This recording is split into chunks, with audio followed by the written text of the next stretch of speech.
बंदी छोड़ सतगुरु रामपाल जी परमेश्वर जी की जय हो। परम पिता परमात्मा सारी सृष्टि के रचनहार कुल मालिक असंख्य ब्रह्मांडों के स्वामी जगत गुरु तीनों लोकों में प्रवेश करके सबका धारण पोषण करने वाले राजाधिराज आत्माधार नाथों के नाथ देवों के देव महादेव सर्वेश्वर महेश्वर मृत्युंजय अजरो अमर आदि अनादि सनातनी प्रभु जगत पिता जगदीश्वर श्री श्री 1008 की उपाधि के वास्तविक अधिकारी अकाल मूरत सौद स्वरूपी राम वासुदेव सर्वगतम ब्रह्म परम पूज्य प्रथम पूज्य परम संत परम पुरुष परम धनी परम दयालु सत्य कबीर हक्का कबीर अल्लाहु कबीर अल्लाहु अकबर बाखबर अल्लाह ताला जगत के तारणहार जगत के मुक्तिदाता जगत के जगन्नाथ हारे के सहारे हिंदुओं के राम मुसलमानों के अल्लाह सिखों के वाहिगुरु ईसाइयों के मसीह दया के सागर दयानिधि करुणा के सागर करुणानिधि स्वयंभू परिभू संकट मोचन कष्ट हरण मंगल करण दुख भंजन अविगत कबीर निर्विकार निर्विषम परमात्मा अलय अलेख सतगुरु आदि अनादि सतगुरु असली मर्यादा पुरुषोत्तम असली राम असली कृष्ण असली घनश्याम असली मुरारी राजाओं के राजा महाराजाओं के महाराजा शहंशाहों के शहंशाह सम्राटों के सम्राट भगवानों के भगवान अल्लाहों के अल्लाह प्रभुओं के प्रभु मसीहों के मसीह सच्चे वाहिगुरु बाबाओं के बाबा पीरों के पीर सेठों के सेठ जगत सेठ सावड़सा सेठ सर्वगुण संपन्न अनंत कोटि कलाओं के स्वामी अनंत कोटि ब्रह्मांडों के नायक योगियों में महायोगी ध्यानियों में महाध्यानी सिद्धों में परम सिद्ध ज्ञानियों में तत्व ज्ञानी ब्रह्म ज्ञानी महाज्ञानी परम ज्ञानी सर्वश्रेष्ठ ज्ञानी विज्ञानी युवा कबीर समरथ कबीर असमवात अमित ओजा सच्चे रहनुमा करीम अल्लाह शुभान अल्लाह दुनिया के अंतिम पैगंबर 8 सितंबर 1951 से गांव धनाना जिला सोनीपत हरियाणा भारतवर्ष की पावन भूमि पे प्रकट रियल कल की भगवान श्री नारायण साकार हरि श्री बाबा साहिब शब्द स्वरूपी राम संत श्रोमणी सतगुरु रामपाल जी परमेश्वर जी के चरण कमल में साध संगति से जुड़े हुए हम सभी सत्सेवक भाई बहनों का अनंत कोटि दंडवत प्रणाम।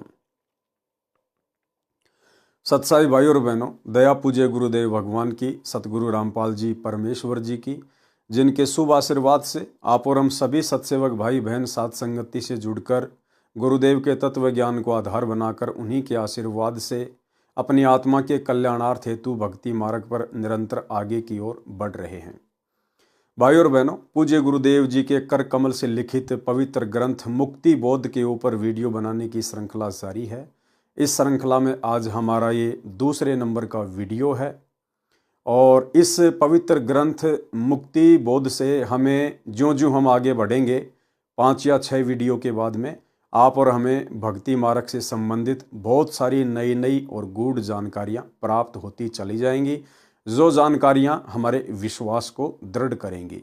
और विश्वास दृढ़ हुए बिना हम परमेश्वर को प्राप्त नहीं कर सकते, क्योंकि परमेश्वर कहते हैं कहे कबीर सुनो वे साधो मैं तो हूँ विश्वास में, और विश्वास बनेगा ज्ञान से और ज्ञान समझ में आएगा सतगुरुदेव भगवान के आशीर्वाद से, और गुरुदेव का आशीर्वाद बना रहेगा उनका कृपा पात्र बने रहने से। उसके लिए आपको साध संगति से जुड़ना पड़ेगा। तो चलिए भाई और बहनों आगे बढ़ते हैं। आज मुक्ति बोध में पेज नंबर 9 है।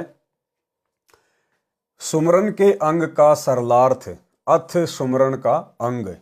शब्दार्थ अथ का मतलब होता है प्रारंभ करना, अविगत का मतलब होता है जिस परमेश्वर की गति यानी सामर्थ्य कोई नहीं जानता, जिसको गीता अध्याय 8 श्लोक 3 में परम अक्षर ब्रह्म कहा है तथा अध्याय 8 के ही श्लोक 8, 9, 10 में परम दिव्य पुरुष तथा श्लोक 20 से 22 में अविनाशी अव्यक्त कहा है। गीता अध्याय 18 श्लोक 61, 62 व 66 में गीता ज्ञान दाता ने जिस परमेश्वर की शरण में जाने के लिए कहा है उसी को संत गरीबदास जी ने अविगत राम कहा है।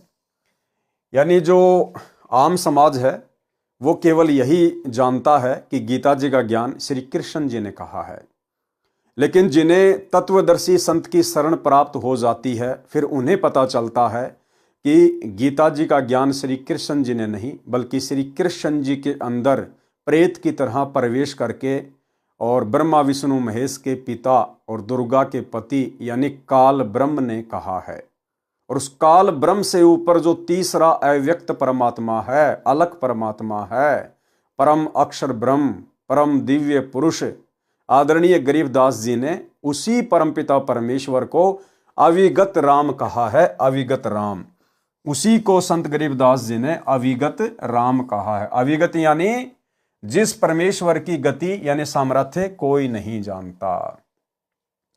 राम की परिभाषा, अब आम समाज में राम शब्द सुनते ही सबके दिमाग की सुई दशरथ पुत्र श्री रामचंद्र जी के ऊपर सेट हो जाती है। दशरथ पुत्र के तो सिर्फ शरीर का नाम ही राम था। वास्तव में राम किसे कहते हैं? राम एक शक्ति बोधक शब्द है।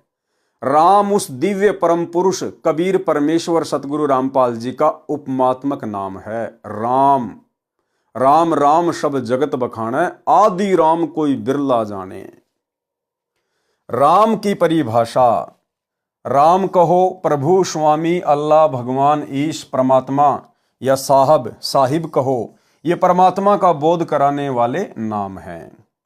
उदाहरण के लिए जैसे तहसीलदार साहब अपने कार्य क्षेत्र का स्वामी है, मालिक है, प्रभु है। उपायुक्त साहब ये अपने जिले में साहब स्वामी प्रभु मालिक है।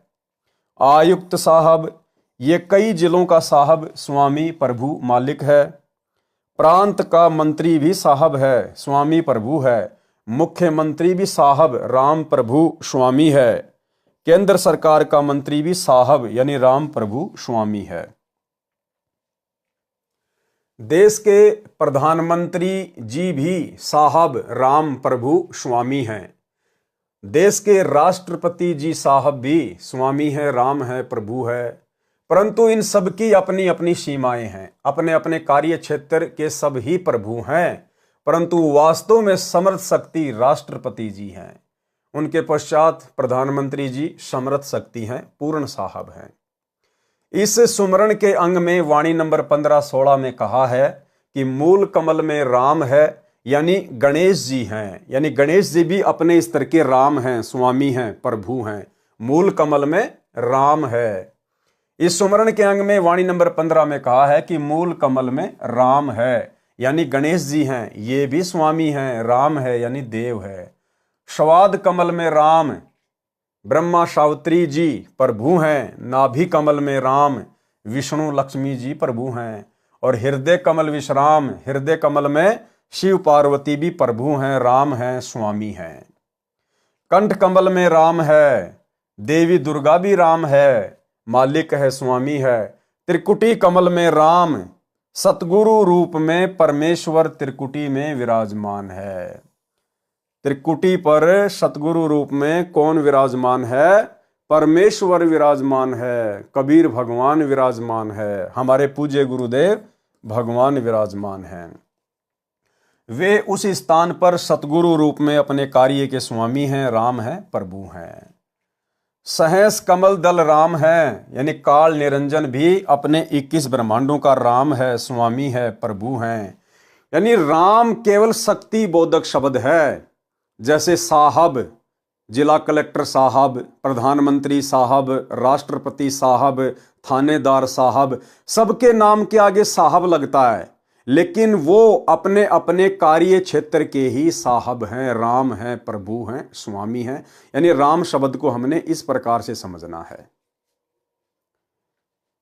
जो सहस्त्र कमल दल में अव्यक्त रूप में बैठा है, सुन बस्ती सब ठाम है, सब स्थानों लोकों पर जिसकी सत्ता है, वह सत्य पुरुष भी राम स्वामी प्रभु है।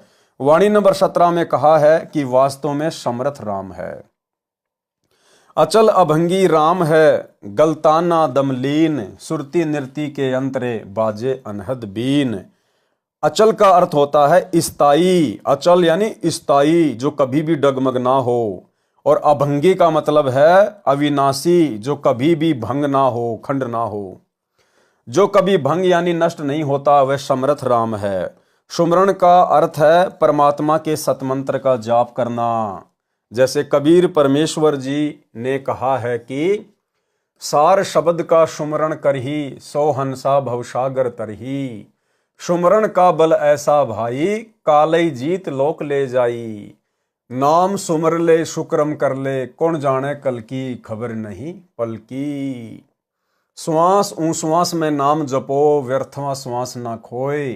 ना बेरा इस श्वास का आवण हो के न होए। कहता हूँ कहीं जात हूँ, सुनता है सब कोय। सुमरन से भला होएगा, नातर भला ना होए। सुमरन मार्ग सहज का, सतगुरु दिया बताए। श्वास श्वास जो सुमरता, एक दिन मिलसी आए। राग आसावरी से शब्द नंबर 63, 66 तथा 75।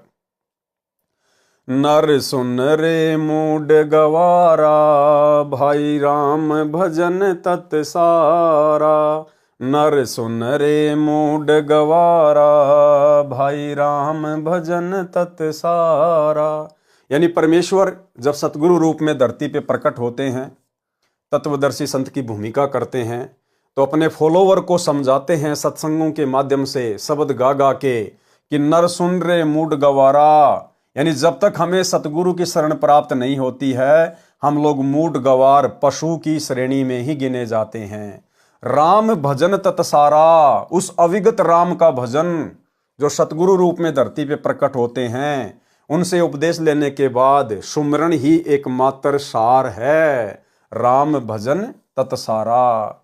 नर सुन रे मूड गवारा, भाई राम भजन तत्सारा। नर सुन रे मूड गवारा, भाई राम भजन तत्सारा।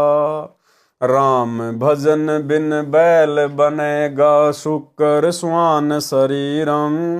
कौआ खरकी दे धरेगा, मिटे नया तकसीरम। तकसीरम यानी ये दुख, ये परेशानी, ये संकट कभी नहीं मिटने वाला यदि उस अविगत राम का सुमरण नहीं करेगा तो। कीट पतंग भवंग होत है, गिद्दड़ जम्बक जूनी। बिना भजन जड़ वृक्ष कीजिए, पद बिन काया सूनी। भक्ति बिना नर खर एक हैं, जिन हर पद नहीं जाण्या। पार ब्रह्म की परख नहीं रे, पूज मुए पाषाणा। सथावर जंगम में जगदीशम, व्यापक पूर्ण ब्रह्म बिनानी। निरालंब न्यारा नहीं दर्शन, भुगत चारों खानी। तोलन मोल वजन नहीं आवे, अस्थिर आनंद रूपम।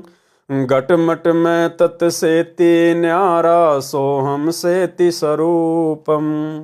बादल छा ओस का पानी, तेरा यो उन्माना। हाट पटन कृत्रम सब झूठा, रिंचक सुख लिपटाना। नराकार निर्भय निर्बानी, सुरत निरत निरतावै। आत्म राम अतीत पुरुष को, गरीब दास यों पावै। आगे क्या लिखा है परमेश्वर ने? भजन करो उस रब का, जो दाता है कुल सब का। भजन करो उस रब का, जो दाता है कुल सब का। जो सारी सृष्टि का दाता है, जो तीनों लोकों में प्रवेश करके सबका भरण पोषण करता है। 7 शंख ब्रह्मांड अक्षर पुरुष के, 21 ब्रह्मांड ज्योति निरंजन के, और ऊपर के लोकों में कितने ब्रह्मांड हैं, कितने द्वीप हैं, उनकी तो गिनती ही नहीं है। और इनमें जितने भी प्राणी रहते हैं, परमेश्वर सबका भरण पोषण करते हैं, सबका ध्यान रखते हैं। तो कहते हैं उस एकमात्र परमात्मा का, अविगत राम का, कबीर परमेश्वर का भजन करो, जो सबका दाता है। भजन करो उस रब का, जो दाता है कुल सब का। भजन करो उस रब का, जो दाता है कुल सब का। बिना भजन भय मिटे नियम का, समझ बूझ रे भाई। सतगुरु नाम दान जिन दीन्या, यों संतों ठहराई। सत्य कबीर नाम करता का, कल्प करे दिल देवा। सुमरण करे सुरत से लापै, पावे हर पद भेवा। आसन बंद पवन पद पर चै नाभि नाम जगावे। त्रिकुटी कमल में पद्म जल के जासे ध्यान लगावे। सब सुख भुगता जीवत मुक्ता दुखदारी दर दूरी। ज्ञान ध्यान गलतान हरि पद जो कुरंग कस्तूरी। गज मोती हस्ती के मस्तक उन्मुन रह दीवाना। खाए न पीवे मंगल घूमे आठ भगत गलताना। ऐसे तत्पद के अधिकारी पलख अलख से जोरे। तन मन धन सब अर्पण कर ही नेक न माथा मोरे। बिन ही रसना नाम चलत है निर्वाणी से नेहा। गरीब दास भोडल में दीपक छानी नहीं सनेहा। आगे परमेश्वर ने क्या लिखा है? भक्ति मुक्ति के दाता सतगुरु भक्ति मुक्ति के दाता। भक्ति मुक्ति के दाता सतगुरु भक्ति मुक्ति के दाता। पिंड प्राण जिन दान दिए हैं जल से सिरजे गाता। उस दरगाह को भूल गया है कुल कुटुंब से राता। रिद्धि सिद्धि कोटि तुरंगम दीने ऐसा धनी विधाता। उस समर्थ की रीज छुपाई जग से जोड़ा नाता। मुश्किल से आसान किया था कहाँ गई वो बातां। सत सुकृत को भूल गया है ऊंचा किया ना हाथा। 21 खंड होते हैं जो तरवर के पाता। थूनी डिगी था कहाँ पावे यो मंदिर डे जाता। इस देही को देवालोच तू नर क्यों उकलाता। नर देही नारायण यही है सनक सनंदन साथा। ब्रह्म मुहूर्त सूरत नगरी सुन सरोवर नाता। या परबी का पार नहीं रे सकल कर्म कट जाता। सुरति नृति मन पवन बंद कर मेरुदंड चढ़ जाता। शैष कमल दल फूल रहे हैं अमी महारस खाता। जहाँ अलख निरंजन जोगी बैठा जहाँ से रहा न भाता। गरीबदास पारंग प्राण है शंख कमल खिल जाता। राग बसंत से शब्द नंबर 8। कोई है रे परले पार का जो भेद कहे झनकार का। कोई है रे परले पार का जो भेद कहे झनकार का। वारही गोरख वारही दत्त वारही ध्रुव प्रहलाद अर्थ। यानी जितने भी महापुरुष हैं जिनके नाम गिनाए जा रहे हैं परमात्मा कह रहे हैं कि ये सब के सब वार ही हैं। वारी यानी इस तरफ हैं, इस काल के लोक में ही हैं, अभी तक ये पार नहीं हुए हैं। वारही गोरख वारही दत्त वारही ध्रुव प्रहलाद अर्थ। वारही सुखदेव वारही व्यास वारही पारासुर प्रकाश। वारही दुर्वासा दरवेश वारही नारद सारद शेष। वारही भरतरी गोपी चंद वारही सनक सनंदन बंद। वारही ब्रह्मा वारही इंद वारही सैंस कला गोविंद। वारही शिव शंकर सो सिंब वारही धर्म राय आरंभ। वारही धर्म राय धर धीर परम धाम पहुँचे कबीर। केवल एक कबीर परमात्मा वे निर्बंध हैं अबंध हैं, केवल वही पार हुए हैं। यानी 650 साल पहले जब परमात्मा आए थे परमेश्वर ने इन सभी आत्माओं को अपनी शरण में लिया, सभी को ज्ञान समझाया, सभी को नाम दिया। लेकिन ये आत्माएं अंत तक भक्ति पर मर्यादाओं के साथ नहीं टिक पाई, जिस कारण से ये पार नहीं हो पाई। केवल एक कबीर परमेश्वरी थे जो मगर से सह शरीर गए थे। ऋग युजु श्याम अथर्वन भेद परम धाम नहीं लैया भेद। अलल पंख अगाध भेव, जैसे कुंजी सुरती सेव। वार पार थे हाँ नहीं था, गरीबदास निर्गुण निगाह। राग होरी से शब्द नंबर 8। अलल का ध्यान धरो रे, चीनो पुरुष विदेही। उलट पवन रेचक कर राखो, काया कुंभ भरो रे। अडिग अमान अडोल अबोलम, टार्यो नाही टरो रे। बिन सतगुरु पद दर्शत नाही, भावें तीहूं लोक फिरो रे। गुण इंद्री का ज्ञान परेरो, जीवित क्यों न मरो रे। पलकों दा भोरा पुरुष बिनानी, खोटा करत खरो रे। कामधेनु दूजे कलवारिन, नीजर अजर जरो रे। कल विष कुशमल बंधन टूटे, सब दुख व्याधि हरो रे। गरीबदास निर्भय पद पाया, जम से नाही डरो रे। सुमरण के अंग का सारांश। संत गरीबदास जी ने अपनी अमृतवाणी रूपी वन में प्रत्येक प्रकार के पेड़ पौधे, जड़ी बूटियां, फूल, फलदार वृक्ष, मेवा की लता आदि आदि उगाई हैं। यानी हर प्रकार का ज्ञान आदरणीय गरीबदास जी महाराज जी ने अपने सदग्रंथ साहिब की वाणियों में समावेश किया है। इसका मुख्य कारण यह रहा है कि जो मूल ज्ञान है उसको गुप्त रखना था। यह परमात्मा कबीर जी का आदेश था। इसी कारण से संत गरीबदास जी ने अनेकों वाणियां कही हैं। मन की आदत है कि यदि कम वाणी है तो उनको कंठस्थ करके अरुचि करता है।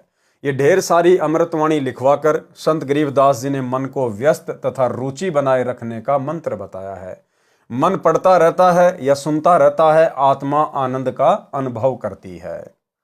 वाणी नंबर 18 में कहा है कि गरीब राम कहा तो क्या हुआ, उर्मे नहीं यकीन। चोर मुसे घर लूट ही 5-25 भावार्थ, यदि साधक को परमात्मा पर विश्वास ही नहीं है तो नाम सुमरण का कोई लाभ नहीं है। और भाई और बहनों, विश्वास उस समय होगा जब हमें एक परमात्मा की पहचान हो जाएगी कि एकमात्र वो कबीर परमात्मा जो तीनों लोकों में प्रवेश करके सबका भरण पोषण करता है, उनकी शरण में आए बिना लाख जन्म भी इस काल बलि से मुक्ति प्राप्त नहीं कर सकते।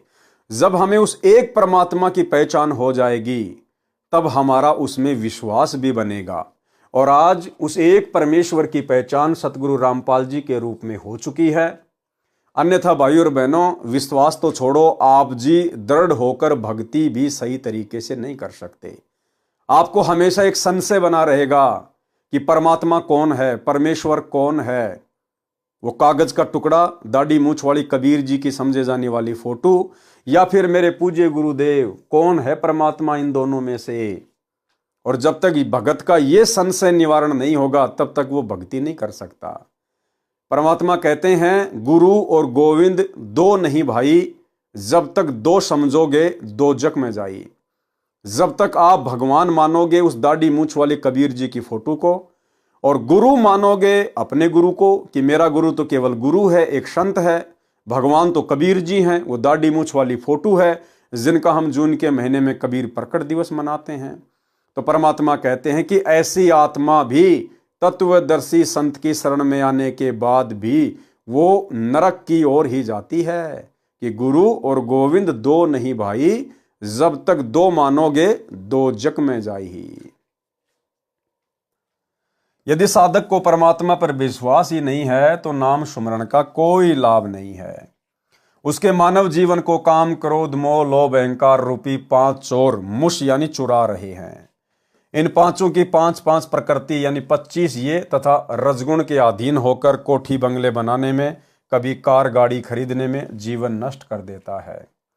सतगुण के प्रभाव से पहले तो किसी पर दया करके बिना सोचे समझे लाखों रुपए खर्च कर देता है, फिर उसमें त्रुटि देखकर तमोगुण के प्रभाव से झगड़ा कर लेता है। यह भी एक बहुत ही गंदी और घटिया आदत होती है। इस प्रकार 3 गुणों के प्रभाव से मानव जीवन नष्ट हो जाता है। यदि तत्वदर्शी संत से ज्ञान सुनकर विश्वास के साथ नाम का जाप करें तो जीवन सफल हो जाता है। जिन जिन भक्तों ने मर्यादा में रहकर जिस स्तर की भक्ति, दान आदि आदि किया है उनको लाभ अवश्य मिला है। उदाहरण बताया है कि वाणी नंबर 31 से 39 में। गोरखनाथ, दत्तात्रेय, सुखदेव, पीपा, नामदेव, धन्ना भगत, रहदास यानी रविदास, फरीद, नानक, दादू, हरिदास, गोपीचंद, भरतरी, जंगनाथ, जंगरनाथ, चरपटनाथ, अब्राहिम अदम सुल्तान, नारद ऋषि, प्रहलाद भगत, ध्रुव, विभीषण, जयदेव, कपिल मुनि, स्वामी रामानंद जी, श्री कृष्ण, श्री दुर्वासा, शंभु यानी शिव, विष्णु, ब्रह्मा आदि सबकी प्रसिद्धि पूर्व जन्म तथा वर्तमान में की गई नाम सुमरण की शक्ति से हुई है। अन्यथा ये कहाँ थे, यानी इनको कौन जानता था। इसी प्रकार आप भी तन मन धन समर्पित करके, गुरु धारण करके आजीवन भक्ति मर्यादा में रहकर करोगे तो आप भी भक्ति शक्ति प्राप्त करके अमर हो जाओगे। जिन जिन साधकों ने जिस जिस देव की साधना की उनको उतनी महिमा मिली है। यानी भाइयों और बहनों, ये जितने भी नाम यहाँ पर गिना दिए गए हैं ये सभी आत्माएं अभी तक सतलोक नहीं जा पाई हैं। ये सभी आत्माएं इधर ही हैं, ये वार ही हैं, वार ही इसी काल के लोक में। लेकिन इन आत्माओं को इतना लाभ मिल गया, इतना बेनिफिट मिल गया कि कबीर परमेश्वर जी ने फिर इन आत्माओं को काल के हत्थे दोबारा नहीं चढ़ने दिया। और अब कलयुग की बिचली पीढ़ी में परमात्मा इन सभी महापुरुषों को, जिनके अक्सर हम गुरुदेव के मुख कमल से उदाहरण सुनते हैं, इन सभी आत्माओं को वर्तमान में गुरुदेव मनुष्य जन्म देकर फिर से अपनी शरण में लेकर मुक्ति प्राप्ति का मौका देंगे, अगर आजीवन मर्यादा के साथ भक्ति करते रहे तो। कबीर जी ने कहा है कि जो जाकी शरणा बसे ताको ताकी लाज, जल स्यों ही मछली चढ़े बह जाते गजराज। भावार्थ, जो साधक यानी भगत जिस राम यानी देव प्रभु की भक्ति पूरी श्रद्धा से करता है तो वह राम उस भगत की इज्जत रखता है, यानी उसको अपने सामर्थ्य अनुसार अपने क्षेत्र में पूर्ण लाभ देता है। उदाहरण दिया है कि जैसे मछली का जल से अटूट नाता है, वह कुछ समय ही जल से दूर होने पर तड़प तड़प कर प्राण त्याग देती है। ऐसी श्रद्धा देखकर जल ने उसको अपने क्षेत्र में पूर्ण स्वतंत्रता दे रखी है, उसको कोई रोक टोक नहीं है। जैसे ऊंचे स्थान यानी फाल से 50 फुट से दरिया का जल गिर रहा होता है, वह जल की धारा बड़े से बड़े हाथी यानी गजराज को भी बहा ले जाती है, जो हाथियों का राजा होता है।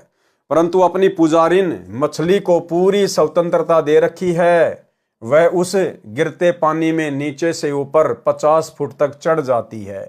इसी प्रकार जो भगत जिस प्रभु की पूरी श्रद्धा से भक्ति करता है तो वह प्रभु अपने भगत को अपने स्तर का लाभ अपनी क्षमता के अनुसार अवश्य देता है, पूरा देता है। और भाइयों और बहनों, हमारे प्रभु, हमारे देव, हमारे राम तो समर्थ हैं, अविगत कबीर हैं, इनकी शक्ति का तो कोई वारन पार ही नहीं है। गरीब ऐसे सतगुरु हम मिला, बेपरवाह अबंद, परम हंस पूर्ण पुरुष, रोम रोम रवि चंद। समझने के लिए सामान्य उदाहरण, अपने देश में अभी तक अंग्रेजों वाली परंपरा का प्रभाव भी है। जैसे किसी सामान्य व्यक्ति को पुलिस थाने से बुलावा आता है तो उसके लिए बड़ी आपत्ति होती है। थाने के आसपास से भी सामान्य व्यक्ति डर कर जाता है। बुलावा आने पर तो उसके साथ क्या बीतेगी स्पष्ट है। जाते ही लगभग प्रत्येक पुलिसकर्मी तथा थानेदार का दुर्व्यवहार झेलना पड़ता है। मारपीट तो पहला प्रसाद है, गाली देना पुलिस वालों का मूल मंत्र है। उसी थाने में किसी का मित्र थानेदार लगा है, वह व्यक्ति वहां जाता है तो थानेदार उसे कुर्सी पर बैठाता है, चाय पानी पिलाता है।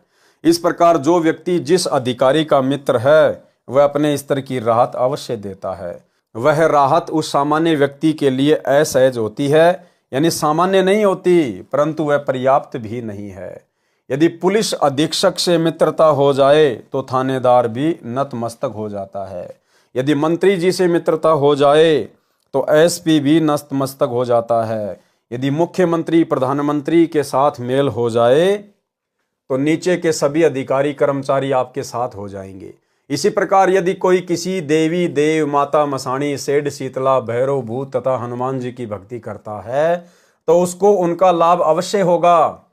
परंतु गीता अध्याय 16 श्लोक 23-24 में तथा अध्याय 7 श्लोक 12-15 तथा 20 से 23 तक में बताए अनुसार व्यर्थ साधना होने से मोक्ष से वंचित रह जाते हैं।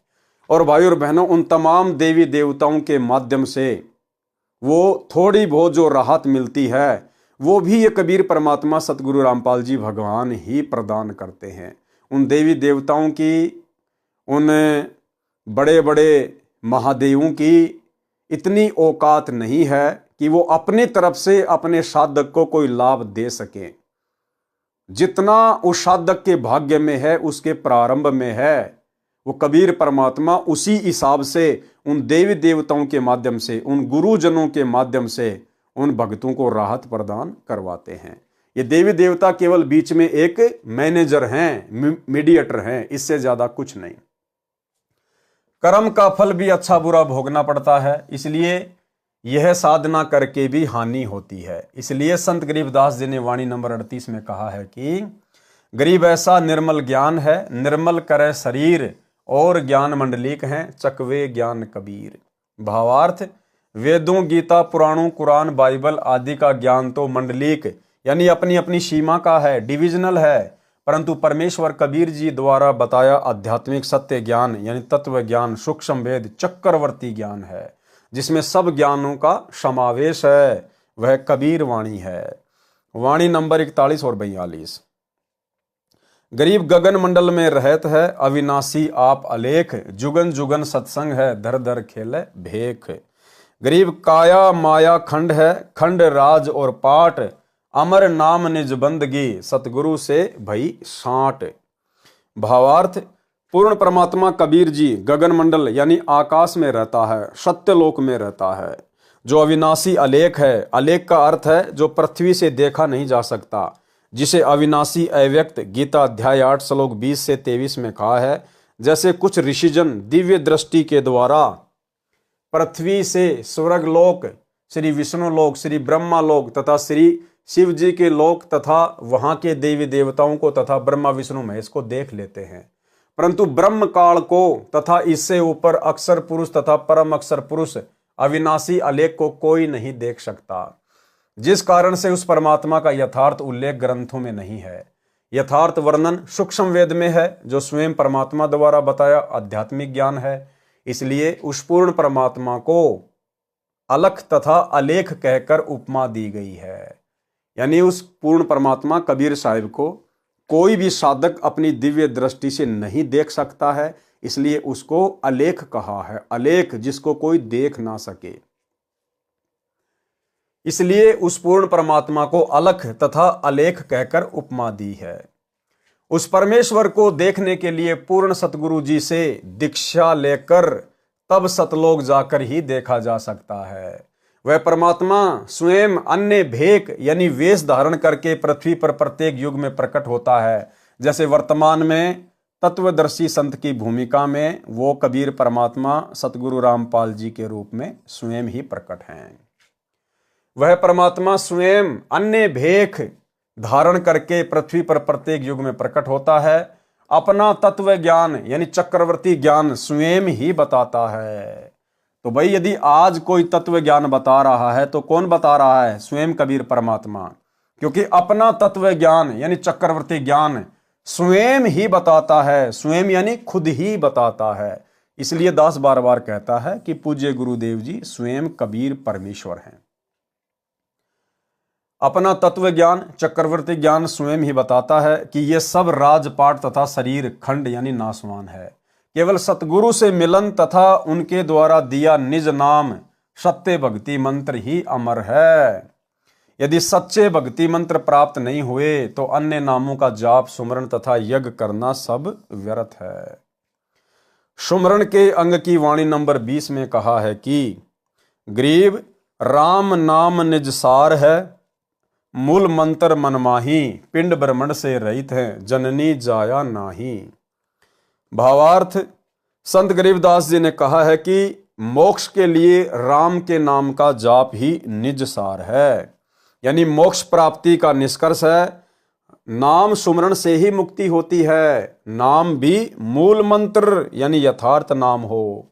जिस पूर्ण परमात्मा का जो मूल मंत्र यानी सार नाम है वह परमेश्वर पिंड यानी नाड़ी तंत्र से बने 5 तत्व के शरीर से रहित है। उसका 5 तत्व का शरीर नहीं है। परमात्मा का जन्म किसी माता से नहीं हुआ है। वाणी नंबर 21। गरीब राम रटत नहीं ढील कर, हरदम नाम उचार, अमी महारस पीजिए यो तत् बारंबार। हे भगत, पूर्ण गुरु से दीक्षा लेकर उस राम के नाम की रटना यानी जाप करने में देरी यानी ढील मत कर। प्रत्येक श्वास में उस नाम को उच्चार यानी जाप कर। ये सुमरण का अमृत बार बार पी यानी कार्य करते करते तथा कार्य से समय मिलते ही जाप शुरू कर दे। इस अमृत रूपी नाम जाप के अमृत को पीता रहे। ये तत् यानी भक्ति का सार है।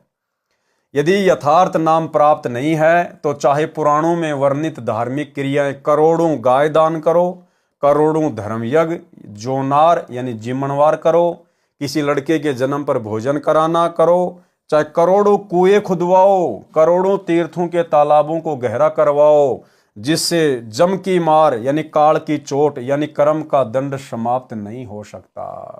केवल कबीर परमेश्वर जी से उपदेश प्राप्त करके और उनका जो निज नाम है केवल उसी का सुमरण करने से जीव मुक्ति प्राप्त कर सकता है और जितने भी ये कर्म के दंड हैं इनकी चोट से बच सकता है। वाणी नंबर 22। गरीब कोटि गऊ जे दान दे, कोटि जग जोनार, कोटि कूप तीर्थ खने, मिटे नहीं जम मार। जैसे किसी देव या संत के नाम का मेला लगता है, उसका स्थान किसी छोटे बड़े जलाशय के पास होता है। श्रद्धालुओं को उस तालाब से मिट्टी निकलवाने को कहा जाता है तथा उसको पुण्य का कार्य कहा जाता है। यदि सतनाम का जाप नहीं किया तो मोक्ष नहीं होगा। साधक को अन्य साधना का फल स्वर्ग में समाप्त करके पाप को नरक में भोगना होता है, इसलिए सब व्यर्थ है। वाणी नंबर 23। गरीब कोटिक तीर्थ बरत करी, कोटि गज करी दान, कोटि अश्व विप्रो दिए, मिटे न खेचा तान। चाहे करोड़ों तीर्थों का भ्रमण करो, करोड़ों व्रत रखो, करोड़ों गज यानी हाथी दान करो, चाहे करोड़ों घोड़े ब्राह्मणों को दान करो, उससे जन्म मरण तथा कर्म के दंड से होने वाली खेचाताण यानी दुर्गति समाप्त नहीं हो सकती। वाणी नंबर 24। गरीब पार्वती कै उर धर्या, अमर भई क्षणमाही, सुखदेव की 84 मिटी, निरालम निज नाम। वाणी नंबर 24 का भावार्थ है कि जैसे पार्वती पत्नी शिव शंकर को जितना अमृतत्व वह भगवान शिव जितनी आयु नाम प्राप्ति के बाद जिएगी, फिर दोनों की मृत्यु होगी, इतना मोक्ष है। उसको भी देवी जी को शिव जी को गुरु मानकर निज मंत्रों का जाप करने से प्राप्त हुआ। ऋषि वेदव्यास जी के पुत्र सुखदेव जी को अपनी पूर्व जन्म की सिद्धि का अहंकार था, जिस कारण से बिना गुरु धारण किए ऊपर के लोकों में सिद्धि से उड़कर चला जाता था। जब श्री विष्णु जी ने उसे समझाया और स्वर्ग में रहने नहीं दिया, तब उनकी बुद्धि ठिकाने आई। राजा जनक से दीक्षा ली, तब सुखदेव जी की उतनी मुक्ति हुई जितनी मुक्ति उस नाम से हो सकती थी। परमानेंट मुक्ति यहाँ के किसी भी देव महादेव के नाम से नहीं हो सकती। परमानेंट मुक्ति केवल कबीर परमेश्वर सतगुरु रामपाल जी की शरण में आकर उपदेश प्राप्त करने से और आजीवन मर्यादित रहकर भक्ति सफल करने से ही संभव है। परमेश्वर कबीर जी अपने विधान अनुसार राजा जनक को भी त्रेता युग में मिले थे। उनको केवल हरियम नाम जाप करने को दिया था, क्योंकि वे श्री विष्णु जी के भगत थे। वही मंत्र सुखदेव को प्राप्त हुआ था, जिस कारण से वे श्री विष्णु लोक के स्वर्ग रूपी होटल में आनंद से निवास कर रहे हैं। वहीं से विमान में बैठकर अर्जुन के पुत्र यानी अभिमन्यु के पुत्र राजा परीक्षित को भागवत सुधा सागर की कथा सुनाने आए थे, फिर वहीं लौट गए। गरीब ऋषभ देव के आइया, कबी नामे अवतार, नो योगेश्वर मैं रमा, जनक विदेही उधार। भावार्थ, परमेश्वर कबीर जी अपने विधान अनुसार कि परमात्मा ऊपर के लोक में निवास करता है, वहां से गति करके आता है, अच्छी आत्माओं को मिलता है, उनको अपनी वाक यानी वाणी द्वारा भक्ति करने की प्रेरणा करता है, आदि आदि। राजा ऋषभ देव जैन धर्म के प्रथम तीर्थंकर को मिले थे। अपना नाम कबीर देव बताया था। ऋषभ देव जी ने अपने धर्म गुरुओं ऋषियों से सुन रखा, कहते हैं उनको सत्य ज्ञान बताकर उनको सही दिशा दी।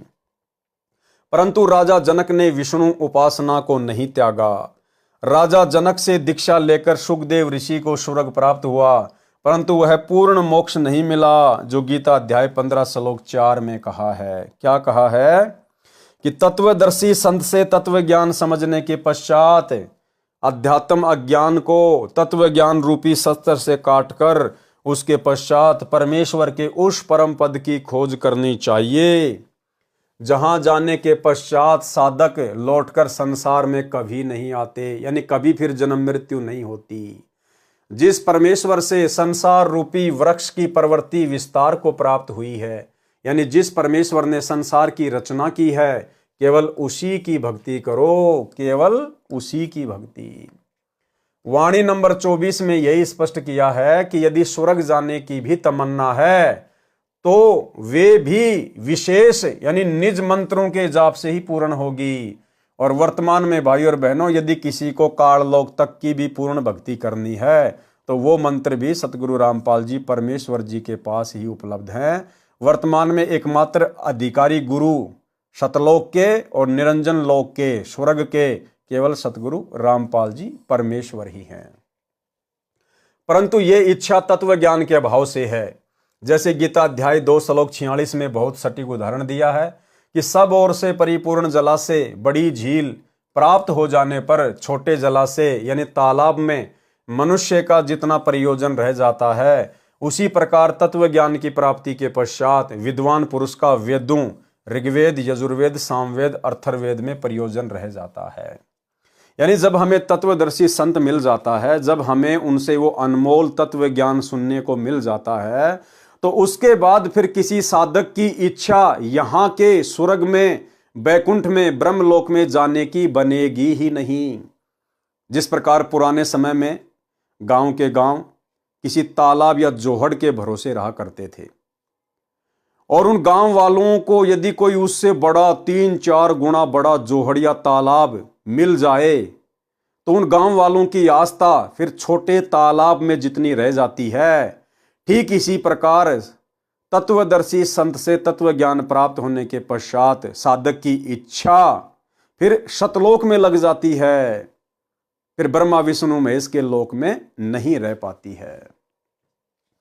भावार्थ, तत्व ज्ञान की प्राप्ति के पश्चात अन्य देवताओं से होने वाले क्षणिक लाभ, स्वर्ग व राज्य प्राप्ति से अधिक सुख, समय तथा पूर्ण मोक्ष, गीता अध्याय 15 श्लोक 4 वाला मोक्ष जो परमेश्वर परम अक्षर ब्रह्म, गीता अध्याय 8 श्लोक 3, 8, 9, 10, 20 से 23 वाले परमेश्वर के जाप से होता है की जानकारी के पश्चात, यानी उस सतलोक के राजा कबीर परमेश्वर सतगुरु रामपाल जी की यथार्थ जानकारी के पश्चात भगत की जितनी श्रद्धा अन्य देवताओं में रह जाती है। कबीर एक साधे सब सदै, सब साधे सब जाए, माली सींचे मूल को फले फूले अघाए। भावार्थ, गीता अध्याय 15 श्लोक 1 से 4 को इस अमृतवाणी में संक्षिप्त करके बताया है कि जो ऊपर को मूल यानी जड़ वाला तथा नीचे को तीनों गुण रजगुण ब्रह्मा, सतगुण विष्णु, तमगुण शिव रूपी शाखा वाला संसार रूपी वृक्ष है। कबीर अक्षर पुरुष एक पेड़ है, निरंजन वा की डार, तीनों देवा शाखा हैं, पात रूप संसार। जैसे पौधे को मूल की ओर से पृथ्वी में रोपण करके मूल की सिंचाई की जाती है, तो उस मूल परमात्मा परम अक्षर ब्रह्म की पूजा से पौधे की परवरिश होती है। सब तना डार शाखाओं तथा पत्तों का विकास होकर पेड़ बन जाता है। छाया फल तथा लकड़ी सर्व प्राप्त होती हैं, जिसके लिए पौधा लगाया जाता है। यदि पौधे की शाखाओं को मिट्टी में रोपकर जड़ों को ऊपर करके सिंचाई करेंगे तो भक्ति रूपी पौधा नष्ट हो जाएगा। इसी प्रकार एक मूल यानी परम अक्षर ब्रह्म रूप परमेश्वर की पूजा करने से, कौन से परमेश्वर की? कबीर देव वर्तमान में सतगुरु रामपाल जी के द्वारा बताई गई भक्ति करने से, परमेश्वर की पूजा करने से सर्व देव विकसित होकर साधक को बिना मांगे फल देते रहेंगे, जिसका वर्णन गीता अध्याय 3 श्लोक 10 से 15 में भी है। इस प्रकार ज्ञान होने पर साधक का प्रयोजन उसी प्रकार अन्य देवताओं में रह जाता है, जैसे झील की प्राप्ति के पश्चात छोटे जलाशय में रह जाता है। छोटे जलाशय पर आश्रित को ज्ञान होता है कि यदि 1 वर्ष बारिश नहीं हुई तो छोटे तालाब का जल समाप्त हो जाएगा, उस पर आश्रित भी संकट में पड़ जाएंगे। झील के विषय में ज्ञान है कि यदि 10 वर्ष भी बारिश न हो तो भी जल समाप्त नहीं होता। वह व्यक्ति छोटे जलाशय को छोड़कर तुरंत बड़े जलाशय पर आश्रित हो जाएगा। ठीक इसी प्रकार जब तत्वदर्शी संत से सत्संग सुनने के पश्चात साधक को ज्ञान होता है कि भाई ये देव महादेव ब्रह्मा विष्णु महेश यानी काल निरंजन जो 21 ब्रह्मांड का स्वामी है, इसकी भक्ति भी हमें परम सुख प्रदान नहीं कर सकती, इसकी भक्ति भी जन्म मरण से छुटकारा प्राप्त नहीं करवा सकती। इसलिए जब साधक को पता चल जाएगा कि परम अक्षर ब्रह्म की भक्ति करनी चाहिए और परम अक्षर ब्रह्म स्वयं धरती पर तत्वदर्शी संत की भूमिका करता है ज्ञान समझाने के लिए, उसके पश्चात साधक का सीधा मोक्ष हो जाता है। सदा सदा के लिए वो परम शांति को सचखंड में प्राप्त करता है। भले ही छोटे जलाशय का जल पीने में झील के जल जैसा ही लाभदायक है, परंतु पर्याप्त व चिरस्थायी नहीं है। इसी प्रकार अन्य देवताओं रजगुण ब्रह्मा जी, सतगुण विष्णु जी तथा तमगुण शिव जी की भक्ति से मिलने वाले स्वर्ग का सुख बुरा नहीं है, परंतु क्षणिक है, पर्याप्त नहीं है। उसके बाद फिर 84 लाख योनियों में गधा कुत्ता सुअर बनना पड़ेगा, नरक का कष्ट भोगना पड़ेगा। इन देवताओं तथा इनके अतिरिक्त किसी भी देवी देवता पितर व भूत पूजा करना गीता अध्याय 7 श्लोक 12 से 15, 20 से 23 तथा अध्याय 9 श्लोक 25 में मना किया है। इसलिए भी इनकी भक्ति करना शास्त्र विरुद्ध होने से व्यर्थ है, जिसका गीता अध्याय 16 श्लोक 23-24 में प्रमाण है। कहा है कि शास्त्र विधि को त्याग कर मनमाना आचरण करने वालों को न तो सुख प्राप्त होता है, न सिद्धि प्राप्त होती है और न ही परम गति यानी पूर्ण मोक्ष की प्राप्ति होती है, अर्थात सब व्यर्थ प्रयत्न है। गीता अध्याय 16 श्लोक 23। इससे तेरे लिए अर्जुन कर्तव्य यानी जो भक्ति कर्म करने चाहिए और अकर्तव्य यानी जो भक्ति कर्म न करने चाहिए उसके लिए शास्त्र ही प्रमाण है, यानी शास्त्रों को आधार मानकर निर्णय लेकर शास्त्रों में वर्णित साधना करना योग्य है। गीता अध्याय 16 श्लोक 24। सुमरण के अंग की वाणी नंबर 38 में कहा है, गरीब ऐसा निर्मल ज्ञान है, निर्मल करे शरीर और ज्ञान मंडलीक हैं, चकवे ज्ञान कबीर। वाणी नंबर 47 से 50। गरीब नाम बिना क्या होते है, जप तप संयम ध्यान, बाहर भर में मानवी अब अंतर में जान। गरीब उजल हिरंबर भक्ति है, उजल हिरंबर सेव, उजल हिरंबर नाम है, उजल हिरंबर देव। गरीब निज नाम बिना निपजै नहीं, जप तप कर है कोटि, 184 त्यार है मुंड मुंडाया घोटी।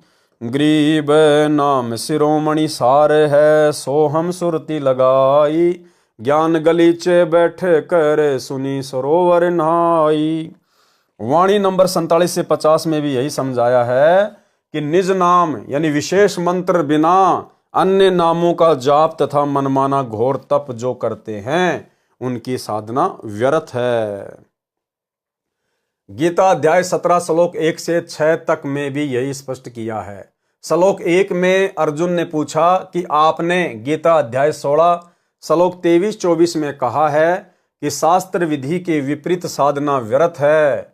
यदि साधक शास्त्र विधि को त्याग कर श्रद्धा से अन्य देवताओं जिनके विषय में गीता अध्याय 7 श्लोक 12 से 15 यानी ब्रह्मा विष्णु महेश और 20 से 23 तथा अध्याय 9 श्लोक 23-24 में वर्णन है, यदि उनका पूजन करते हैं, उनकी स्थिति सात्विक है या राजसी है या तामसी है। अध्याय 17 श्लोक 2 से 6 तक गीता ज्ञानदाता ने उत्तर दिया, मनुष्यों की स्थिति 3 प्रकार की ही होती है। सात्विक वृत्ति के व्यक्ति तत्व ज्ञान के अभाव से देवताओं की भक्ति पूजा करते हैं। तामसी व्यक्ति प्रेतों पितरों आदि के जंत्र मंत्र में लगे रहते हैं। जो व्यक्ति शास्त्र विधि को त्याग कर मन कल्पित घोर तप को तपते हैं, वे शरीर में स्थित मुझे उस परमेश्वर तथा कमलों में विराजमान मुख्य देवताओं को कष्ट देने वाले अज्ञानी हैं, उनको राक्षस स्वभाव के जान। जैसे धूनी लगा के बैठ जाते हैं, आरा लगा के बैठ जाते हैं, गर्मी के महीने में अपने चारों तरफ आग जला लेंगे, वो राक्षस स्वभाव के कहे गए हैं, जो घोर कल्पित तप तपते हैं। वाणी नंबर 49। गरीब निज नाम बिना निपजै नहीं, जब तप कर हैं कोटि, लख 84 तैयार है क्या मुंड मुंडाया गोटी। भावार्थ, वास्तविक नाम यानी सात नाम, सतनाम तथा सारनाम, जो पूरी विधि वर्तमान में सतगुरु रामपाल जी परमेश्वर जी के पास में है, उसके बिना भक्ति रूपी फसल नहीं उपजती। यानी जैसे गेहूं की फसल प्राप्त करने के लिए गेहूं का बीज ही बीजना पड़ता है। यदि गवार का बीज बोकर गेहूं की प्राप्ति की इच्छा किए हैं तो भूखा मरेगा। इसलिए कहा है कि वास्तविक नाम के जाप बिना अन्य नामों का जाप तथा मनमाना घोर तप करके आप खुश हुए बैठे हो। कोई सिर के सब बाल तथा दाढ़ी मूछ कटाकर सफाचट रहता है, गलत साधना करके मोक्ष की आशा लगाए हैं, उनसे कहा है कि 84 लाख योनियों की प्राप्ति तैयार है। कबीर करता था तब क्यों किया, अब करके क्यों पछताए, बोए पेड़ बबूल का आम कहां से खाए। यानी भाई और बहनों, पूर्ण तत्वदर्शी संत की शरण में आए नहीं, उनके बताए अनुसार सत्य साधना की नहीं, उनके बताए अनुसार भक्ति मर्यादाओं को निभाया नहीं, तो भाई फिर अंत में पछताने से क्या होगा। जब तत्वदर्शी संत समझा रहा था, बता रहा था, उस समय तो उनकी बातों पे ध्यान नहीं दिया, और काल प्रेरणा से अन्य जो नीचे स्तर की साधना है, देवी देवताओं की, ब्रह्मा विष्णु महेश और इस ब्रह्म ज्योति निरंजन तक की साधना में लगे रहे, जिसके फलस्वरूप कुछ समय आपको स्वर्ग मिल जाएगा, उसके बाद उससे ज्यादा समय फिर नरक मिलेगा, उससे भी ज्यादा समय फिर लख 84 योनियों में महाकष्ट भोगने पड़ेंगे। तो परमेश्वर कहते हैं कि समय रहते तो चेते नहीं, कबीर करता था तब क्यों किया, अब करके क्यों पछताए, बोए पेड़ बबूल का आम कहां से खाए। तो भाई और बहनों, दया है परमपिता परमेश्वर की, सतगुरु रामपाल जी की। आज आप और हम सभी भगत भाई बहनों को पूर्ण परमेश्वर की शरण प्राप्त हो चुकी है। उस तत्वदर्शी संत की बाखबर की हमें शरण प्राप्त हो चुकी है। और यदि हम आजीवन इस भक्ति मार्ग पर मर्यादाओं में रहकर डटे रहे, लगे रहे, तो हमारा पूर्ण मोक्ष इसी जन्म में 101% अटल है, अडिग है, कोई रोक नहीं सकता। लेकिन जो कंडीशन है, जो शर्त है सतगुरु की, उनके ऊपर हमने खरा उतरना पड़ेगा। ज्ञान को आधार, गुरु को भगवान, तब कहीं जाकर हम इस पूर्ण मोक्ष प्राप्ति के योग्य बनेंगे। तो भाई और बहनों, पूज्य गुरुदेव सतगुरु रामपाल जी के कर कमल से लिखित पवित्र ग्रंथ मुक्ति बोध के इस 2 नंबर वीडियो में आज केवल इतना ही। कल रात्रि 8 बजे सभी भाई बहन फिर से लाइव जुड़िए 3रे नंबर के वीडियो में। इसी प्रकार हम धीरे धीरे आगे बढ़ेंगे। परमेश्वर के आशीर्वाद से इस पवित्र ग्रंथ मुक्ति बोध पर तकरीबन 60 से 70 के आसपास वीडियो बनेंगे। और जैसे जैसे हम आगे बढ़ेंगे, क्योंकि अभी तो शुरुआत है, कम से कम 4 या 5 वीडियो तो थोड़े बहुत नॉर्मल ही रहेंगे, एक भूमिका को लेकर चलेंगे। उसके बाद फिर परमेश्वर आगे इनमें महापुरुषों की कथाओं का वर्णन करेंगे, जिससे सुनकर हमारी आत्मा भी गदगद होगी और हमारा विश्वास भी भक्ति मार्ग पर बढ़ेगा। तो आज के वीडियो में केवल इतना ही। गुरुदेव भगवान हम सबको आज्ञा दें, इजाज़त दें, आशीर्वाद दें। बंदी छोड़ सतगुरु रामपाल जी परमेश्वर जी की जय हो।